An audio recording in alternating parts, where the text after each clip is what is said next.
Let's bring in Lisa Boothe, host of The Truth with Lisa Boothe podcast and a Fox News contributor, and Jose Aristimuno, former DNC deputy press secretary and former Obama administration official. He's now a co-host of Americano Media. Jose, what has the last 24 hours been like for you, and what goes through your mind as you watch Joe Biden go up that staircase, walking quite slowly and somberly as Kamala smiles ear to ear in Michigan?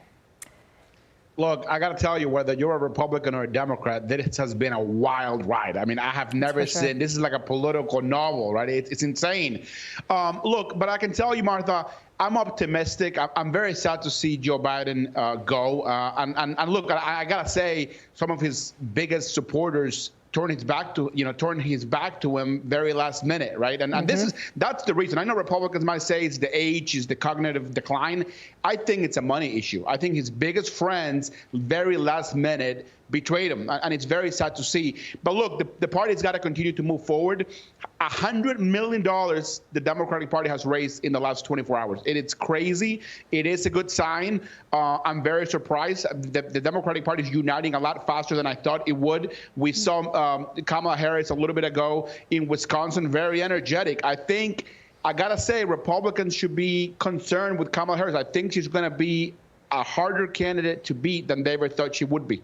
Wisconsin, excuse me, I said Michigan earlier.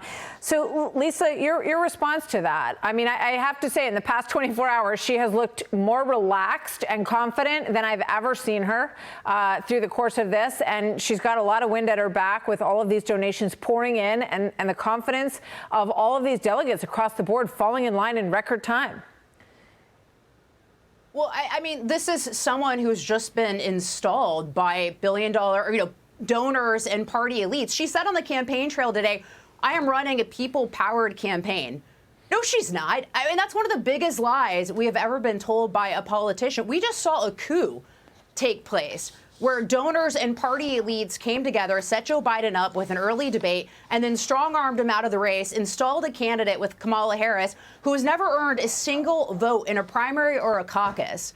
That's not democracy. This is not a party that believes in democracy. This is not a people-powered campaign. And the reality is both parties are now in a race to define her. She's a vice president, so she has high name ID, but she's not necessarily been introduced as a presidential candidate yet. So we've already seen the Trump campaign prepared for this, up with advertising, attacking her for being part of the cover-up, and also owning the failures of this Biden administration. Jose, wait 1 second. Let me just show this. This is John Morgan. These are some of the big donors. There's a few of them who are not happy at all with this process and how it played out.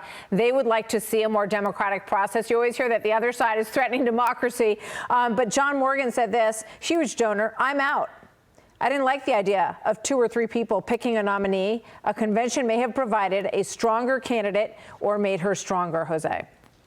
Well, let me say this, Lisa, you're amazing, and I respect you, but that's just not true. I mean, there's hundreds of thousands of new contributors. There's hundreds of thousands of new contributors that came into this campaign that they did not contribute to Joe Biden. And as soon as Kamala Harris said she was running for office, they decided to contribute, new contributors. So it's not true. I know the Republicans are trying to sort of set the narrative here. This is a coronation. It is not a coronation. There's no challengers. And to the donor, Martha, that you were just referring to, there's no challengers. Nobody wants to challenge Kamala Harris.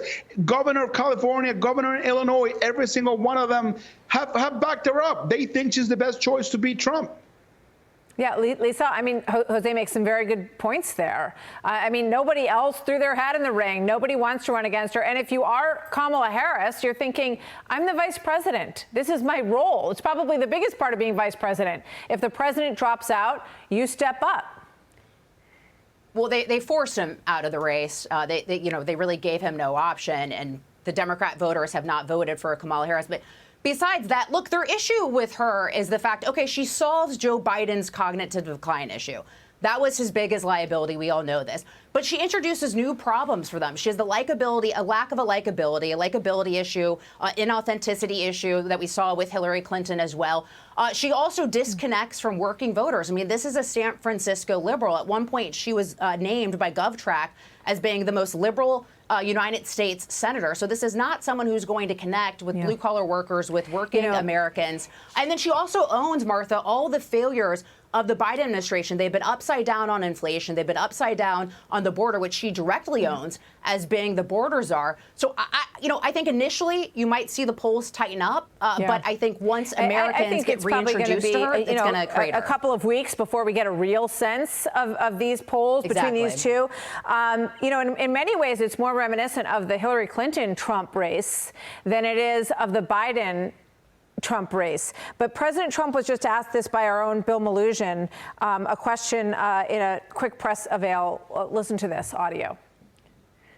If Kamala Harris does end up being the Democrats' nominee, will you commit to debating her at least one time? Oh, yes, absolutely. I'd want to.